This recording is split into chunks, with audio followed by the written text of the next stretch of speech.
Colmeiapodcast.com.br apresenta Verifica, o podcast da Lupa, a primeira agência de fact-checking do Brasil. Olá, você que está ligada aqui no nosso Verifica, seja muito bem-vindo a mais um episódio dessa nossa série especial sobre o coronavírus. Eu sou Natália Leal, sou diretora de conteúdo da agência Lupa e o Verifica é o primeiro podcast em português dedicado a combater a desinformação. Quem está comigo, mais uma vez, como sempre, é o Gilberto Scofield Júnior, diretor de estratégias e negócios da Lupa, e toda semana eu e o Gil passamos a limpo as informações em torno dessa pandemia e também trazemos algumas dicas para você enfrentar melhor essa crise. Uma crise que vem aí se intensificando no Brasil. E aí, Gil, tudo bem? A gente pergunta se tá tudo bem, mas assim, não tá, né? Não, aquela coisa rindo de nervoso, né, guria? Exatamente. Mas enfim, fazer o quê, né? Isolamento social, paciência e vamos lá. Agora, o que eu acho que me incomoda um pouquinho é que você, sei lá, como se não bastasse aí esse coronavírus e tudo que está relativo a essa pandemia e a doença e os boatos, a gente também é obrigado a conviver aí com uma crise política, né? Uma epidemia de desinformação, o que a gente, nós checadores, a gente já chama de desinfodemia, que é uma versão da infodemia. Infodemia, para quem não sabe, é aquela coisa de sobrecarga de informação. Desinfodemia, portanto, é aí uma sobrecarga de desinformação. Por isso mesmo, eu e a Nath, guria, querida, seguimos esclarecendo a infinidade de boatos aí sobre a pandemia, tá?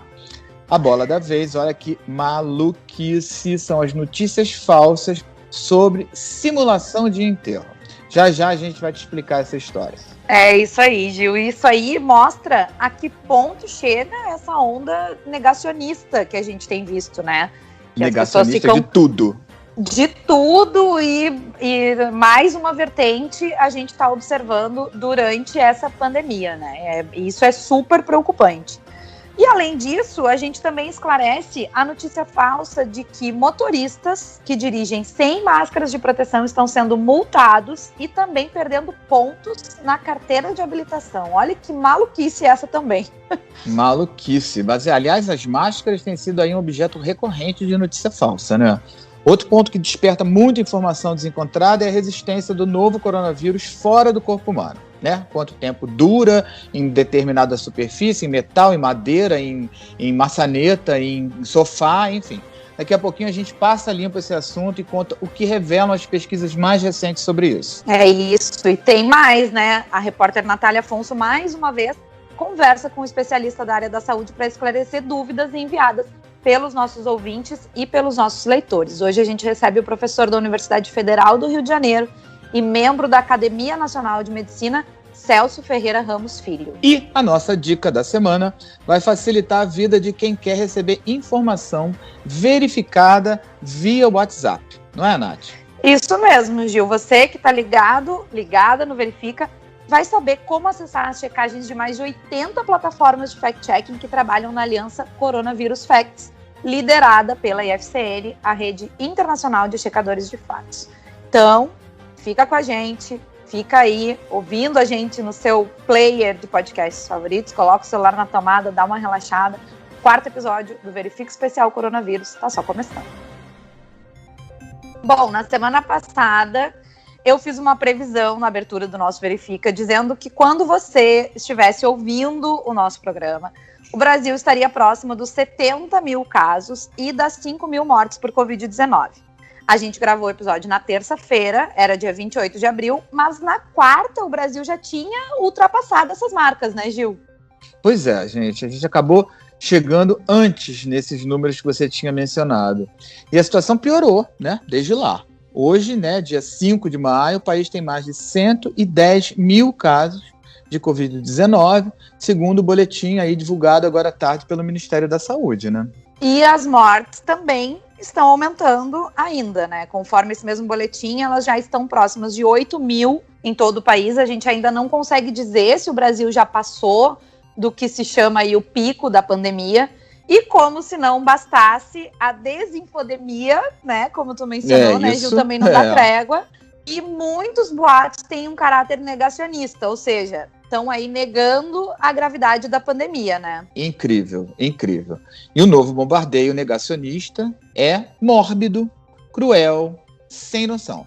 Ele se refere aí a notícias falsas sobre a simulação de enterros, ou seja, sobre caixões que estariam vazios ou conteriam pedras em vez de corpos, né, das vítimas do Covid-19. É inacreditável, Gil. É inacreditável. Uma dessas notícias, publicada inicialmente no Facebook, né, ela diz que caixões desenterrados num cemitério de Belo Horizonte, em Minas Gerais, continham pedras e papelões. Tem uma outra publicação desse mesmo tipo, só que essa circula no WhatsApp, que traz a imagem de uma mulher supostamente protestando contra o que seria o enterro de dezenas de caixões vazios realizado pela prefeitura da cidade paraense de Marabá. Pois é, e tem ainda aquele post com a foto do enterro, no qual o caixão é levado por duas pessoas com roupas assim de proteção.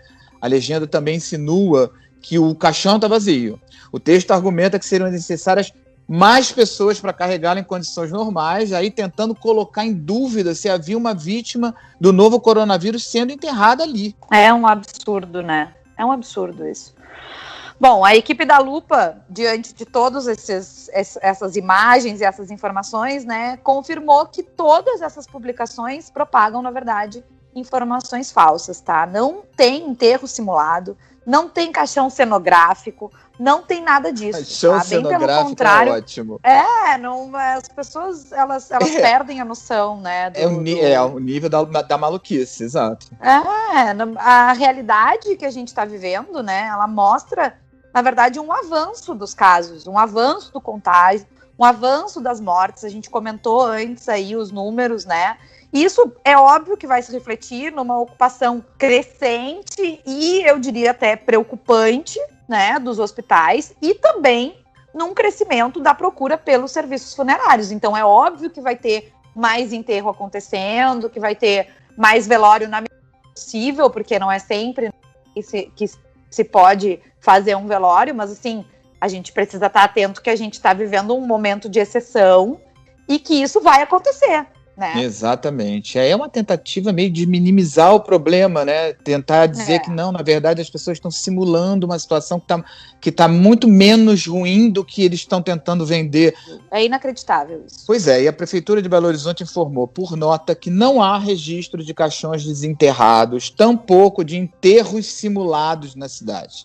A Prefeitura de Manaus, uma das capitais brasileiras que mais está sendo castigada pela pandemia aí, já tinha emitido uma nota semelhante por ter sido alvo desse mesmo tipo de boato do que a Nath chama de enterro cenográfico, né?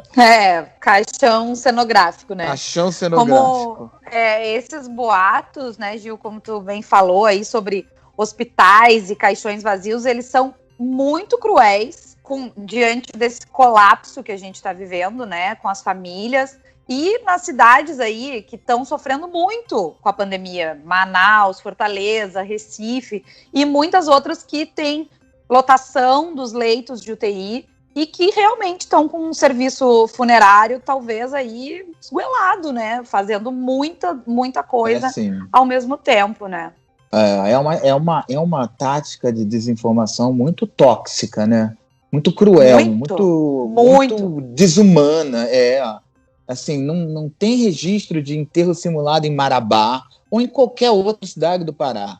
Então, como não tinha em Manaus, ou em Belo Horizonte, o nego está enterrando pedra, não existe esse tipo de coisa. A tal imagem da mulher protestando foi feita no dia 23 de abril, né, por moradores da vila Muru, na zona rural de Marabá. E eles protestavam, na verdade, contra a abertura de novas covas na região. É isso mesmo, Gil. O G1, o portal G1 da Globo, fez uma reportagem sobre isso e contou, o repórter, então, que essas pessoas estavam reclamando que a prefeitura não tinha informado o motivo da abertura dessas novas covas. E os moradores acreditavam que essas covas seriam destinadas exclusivamente a mortos por Covid-19, mas não é bem isso, né? Não é. E aí é aquele caso clássico de problema de comunicação, né?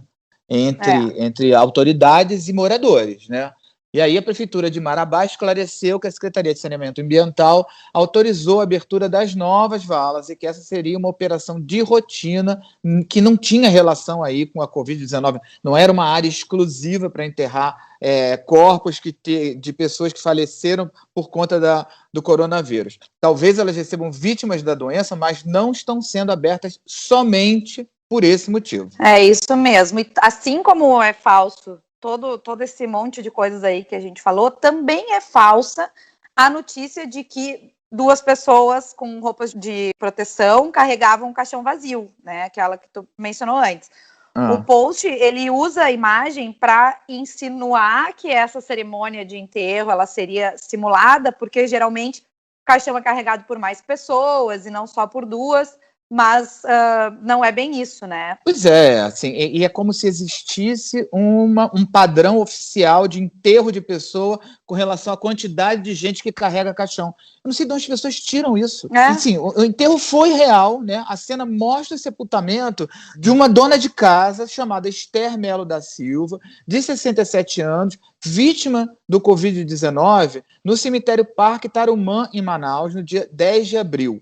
A equipe da Lupa conversou com o genro da Esther, que estava a poucos metros do caixão, ele confirmou a história e considerou o post um desrespeito à vítima e à família. Com toda certeza, é um desrespeito também às milhares de pessoas que sofrem, né, com o avanço da Covid-19 no Brasil, essa tentativa constante de minimizar o avanço da doença. Exato. Só prejudica os esforços que têm se feito, que já não são muitos, né, para conter a pandemia, porque isso tem um impacto direto nas decisões que as pessoas tomam todos os dias com relação a isso, né? Pois é, com base nas informações que as pessoas recebem, que elas agem, digamos assim, né? Que elas compram as máscaras, que elas avaliam se é perigoso, se é seguro sair de casa para ir ao supermercado comprar alguma coisa que está faltando em casa, ou ir à farmácia para comprar um remédio que está precisando de uso contínuo, enfim, organizar aí as rotinas dela. Eu acho criminoso você negar a gravidade desse momento e negar que o coronavírus mate, ou mesmo que ele exista, ou enfim, que vacinas já estão sendo aplicadas, ou que determinados tratamentos funcionam. Enfim, ninguém vai ficar protegido dizendo que o vírus é menos perigoso do que ele é na verdade, certo? É isso mesmo, Gil. Como a gente fala sempre, né? Esse é o momento de acreditar na ciência, de ouvir os médicos e de não se deixar levar pelo senso comum e pelas informações que a gente não sabe de onde vem, tá? Então fica aqui o convite. Hoje a gente tá muito sério, muito indignado, tá? Então fica assim. o convite, porque, olha, de tirar do sério mesmo essas coisas que a gente fica vendo todo dia, né? Todo dia, então, se chegar... é desesperador. Eu não sei se é porque a gente também tá em quarentena, o negócio vai piorando, sabe? Você vai ficando cada vez mais indignado, eu não sei. E a gente também não consegue se desligar, né? Então... Quando chegar alguma coisa no teu e-mail, chegou alguma coisa no teu e-mail, chegou alguma coisa no teu WhatsApp, no Messenger, sei lá, vai lá no site da Lupa. Visita o nosso site lá no www.lupa.news, tá? Para conferir sempre as informações e os conteúdos que chegarem aí para você. E na dúvida, não passe informação que tu não tem certeza adiante, tá?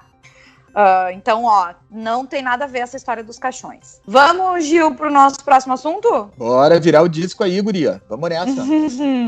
Vamos lá. Bom, esse é um texto que circula no WhatsApp, tá? Que alerta que a Guarda Municipal, sem dizer de qual cidade, e a Polícia Militar estão multando motoristas que estiverem dirigindo sem máscara.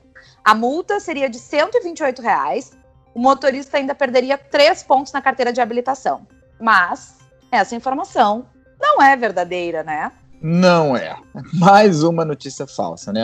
Até porque essa suposta infração não está, obviamente, prevista no Código de Trânsito Brasileiro. Nem há uma perspectiva de que ela seja incorporada ou que haja aí uma legislação extraordinária falando sobre o assunto, tá? O Departamento Nacional de Trânsito descarta, portanto, a possibilidade de multa ou outro tipo de punição para motoristas que dirigem sem máscara. Mas vale a gente lembrar que em algumas cidades onde o uso da máscara é obrigatório, pode sim ter punição para quem descumpre essa nova regra para a qual a gente ainda não está muito bem preparado e a gente ainda está se acostumando, né? Exato. Em Curitiba, aí vale para tudo, né? Pois é. Vale para tudo. Você tá andando de bicicleta de carro ou de skate não estiver usando máscara, vai ser, né, advertido pela polícia no mínimo. Vai ter alguma punição, né? Em Curitiba, como eu estava dizendo, que é um dos exemplos, as pessoas que andam nas ruas sem a máscara de proteção, elas estão sujeitas a multa, tá? Lá na capital do Paraná, quem descumpre a regra pode pagar até R$533, então, se estiver andando aí sem máscara na rua. Pois é, já no Rio de Janeiro, a multa só vale para estabelecimentos com atendimento ao público, ou seja, quem estiver atendendo e não estiver usando máscara vai levar multa, mas não vale para as pessoas físicas. Gente comum, tipo nós aí, que saímos à rua para supermercado, farmácia, essas coisas. É isso mesmo, bem lembrado. O importante é que, com ou sem multa, as máscaras devem ser usadas sempre que a gente for botar o pezinho fora de casa, tá? A gente esclareceu na semana passada, as máscaras fazem parte desse pacote aí para conter o avanço da pandemia, junto com o afastamento social, junto com as medidas de higiene. Se você não ouviu esse episódio, volta aí no seu player de podcast de preferência e ouve. É o 3º episódio da 2ª temporada do Verifica, tá? Que a gente fala sobre as máscaras. Boa, Nath. E por falar em medidas de higiene, elas se tornam ainda mais importantes diante das evidências de que o novo coronavírus pode sobreviver até 3 dias em superfícies de plástico e aço. Isso caso haja condições específicas de temperatura e umidade do ar, certo? É isso mesmo, Gil. É o que atesta uma pesquisa publicada no New England Journal of Medicine. Esse é o assunto do nosso Lupa na Ciência dessa semana. Tá? Tem um outro estudo também mais recente do Centro para Controle e Prevenção de Doenças dos Estados Unidos, que detectou a presença do vírus em diversas superfícies, tá? Desde lata de lixo até mouse de computador, analisou aí alguns ambientes hospitalares e apareceu o vírus em tudo, tá? O estudo comprovou também que o coronavírus pode ser transportado para diferentes ambientes pela sola dos sapatos. Pois é, então fica aí o alerta, né? Nada de achar exageradas as medidas como tirar e lavar as roupas assim que entrar em casa, deixar o calçado do lado de fora, limpar com água, sabão ou álcool em gel cada embrulho que se compra, né? Seja no supermercado, seja em farmácia, lavar bem as mãos regularmente, inclusive antes e depois de usar a máscara, enfim, as medidas que a gente já conhece agora, porque o vírus está por aí.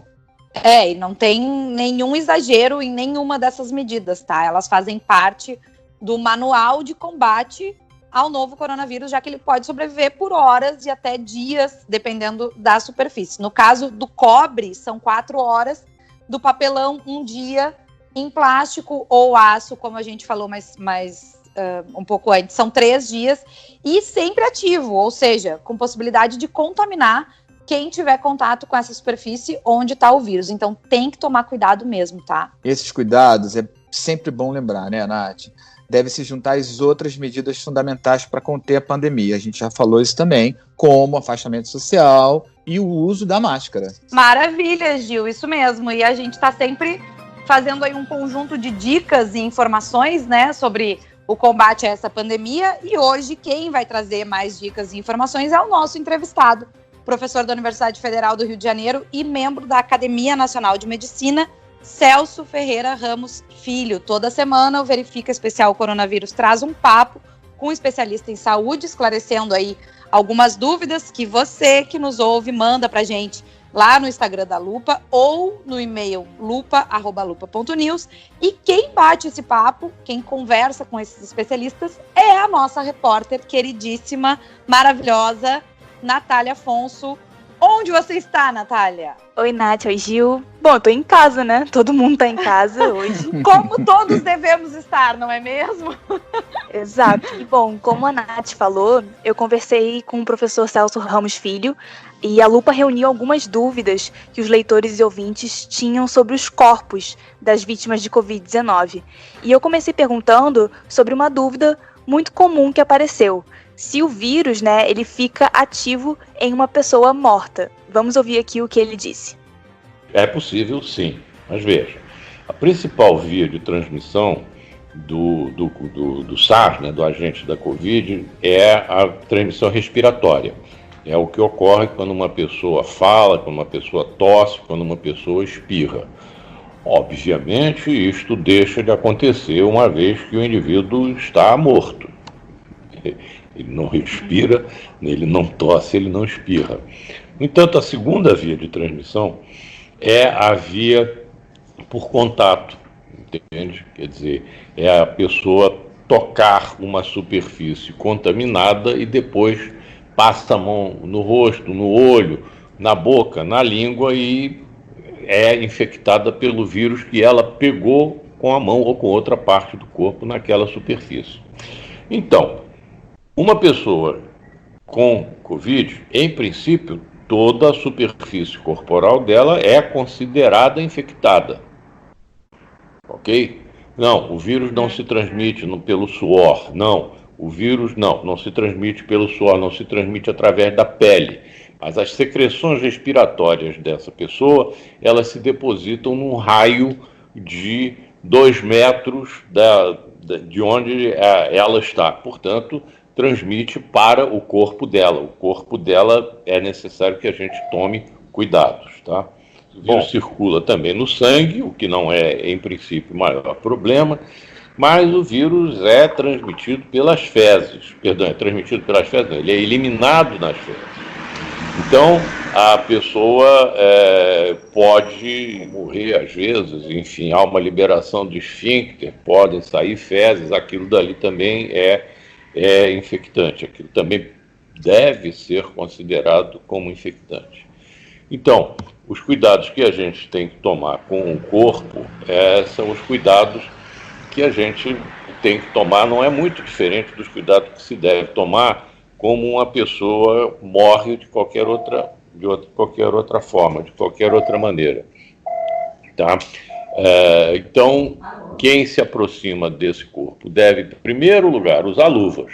Depois, se eu estou falando de limpar o corpo, de arrumar o corpo, de ajeitar o corpo, essa pessoa deve usar um avental desses que a gente hoje em dia vê na televisão e que as pessoas não vão ter em casa.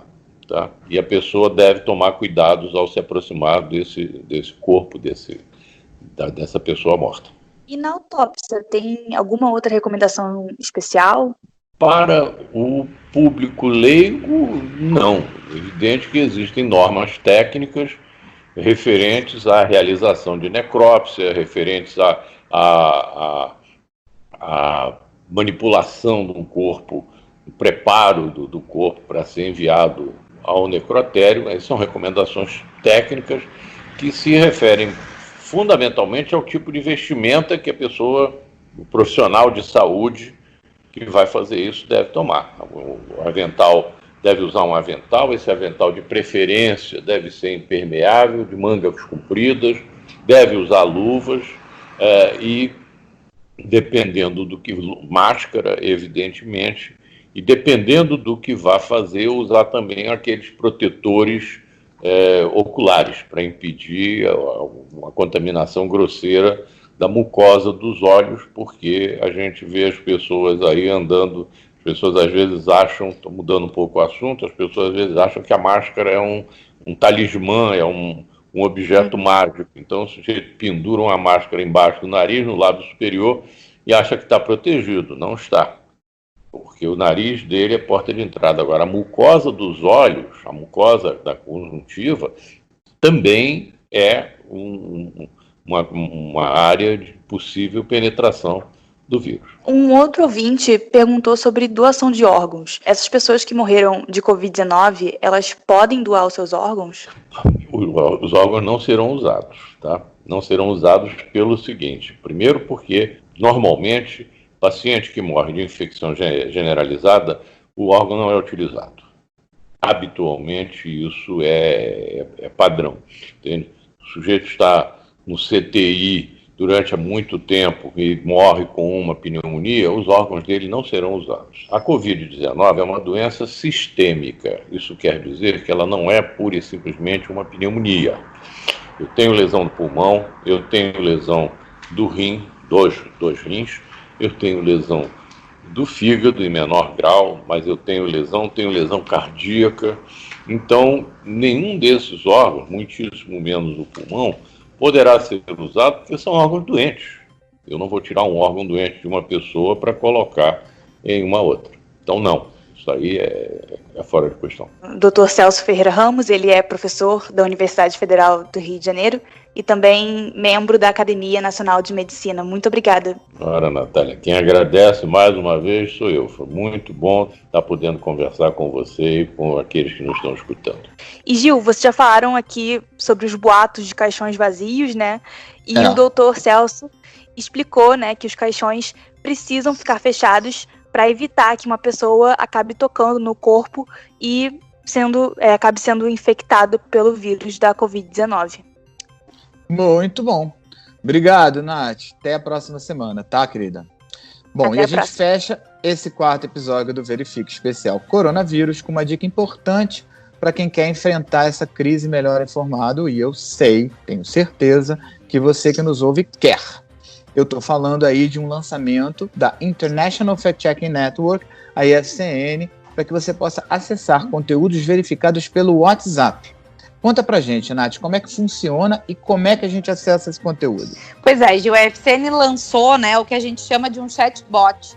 É um número, uma conta comercial do WhatsApp para onde tu pode mandar uma mensagem e aí tu vai recebendo respostas automáticas a partir de um menu, né? Lá no site da Lupa, no www.lupa.news, vai dar para acessar, tem um link lá para acessar o bot, mas eu vou deixar o número aqui também, porque daí, se tu tá nos ouvindo, pode salvar no celular e já começa a usar. É um número internacional, tá? Então tem que botar o código internacional, é o +1 727-291 2606, tá? Mas entra lá no site da Lupa se ficou com dúvida.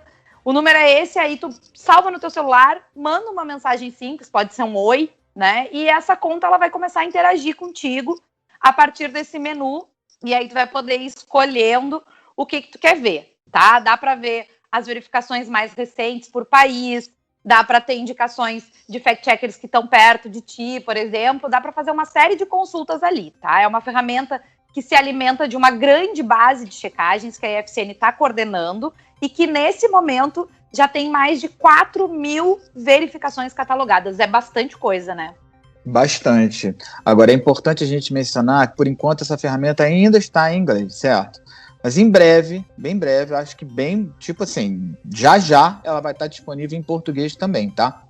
É, isso mesmo, Gil. Ela já está sendo desenvolvida, ela também está sendo desenvolvida em espanhol e também em hindi. Então ela vai estar disponível porque ela se alimenta, como eu falei, de uma base que tem checagens aí de vários países e em vários idiomas, né? Mas quem quiser acessar checagens em português neste momento, agora, tá? A Lupa também lançou nessa semana uma versão dessa base em português. O endereço é www.coronaverificado.news. Tá? Essa base conta com checagens produzidas por países latino-americanos e também pela Espanha e Portugal. São 33 ou 34 plataformas de 18 países, tá? E nessa base, então, dá para ler um resumo de quase 2.000 verificações e acessar as plataformas, as publicações das plataformas de checagem em português e em espanhol. São ótimas notícias, né, gente? Bom, bem-vindos reforços importantes aí no combate a essa pandemia de desinformação. E com isso a gente encerra o nosso 4º episódio do Verifique Especial Coronavírus. Mas, como diz aquele bordão, a luta continua. É isso aí, Gil. A luta continua e não deve melhorar, então a gente ainda vai ficar muitas semanas aí mais pra frente no ouvido de quem tá nos ouvindo, né? Com certeza.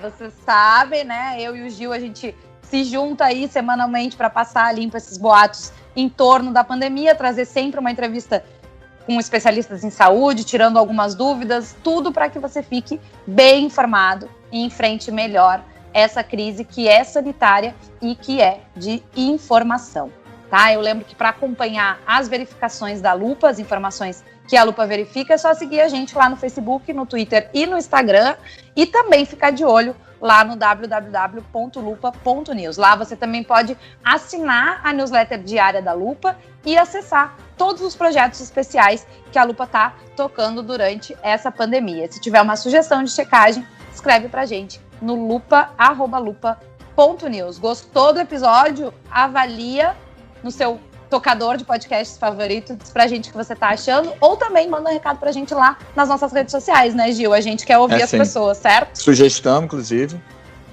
A gente está precisando bastante, tá todo mundo junto aí contra a desinformação. A produção e a reportagem do Verifica são da equipe da Agência Lupa e o roteiro e a edição ficam por conta dos nossos parceiros e amigos do Colmeia Podcast. Na próxima semana a gente se ouve novamente. Esperamos você outra vez aqui com a gente. Um beijo, fiquem bem, fiquem em casa. Tchau. É isso aí, gente. Fiquem bem, até semana que vem. Verifica, o podcast da Lupa, a primeira agência de fact-checking do Brasil. Uma produção colmeiapodcast.com.br. Colmeia Podcast, o rádio do seu tempo.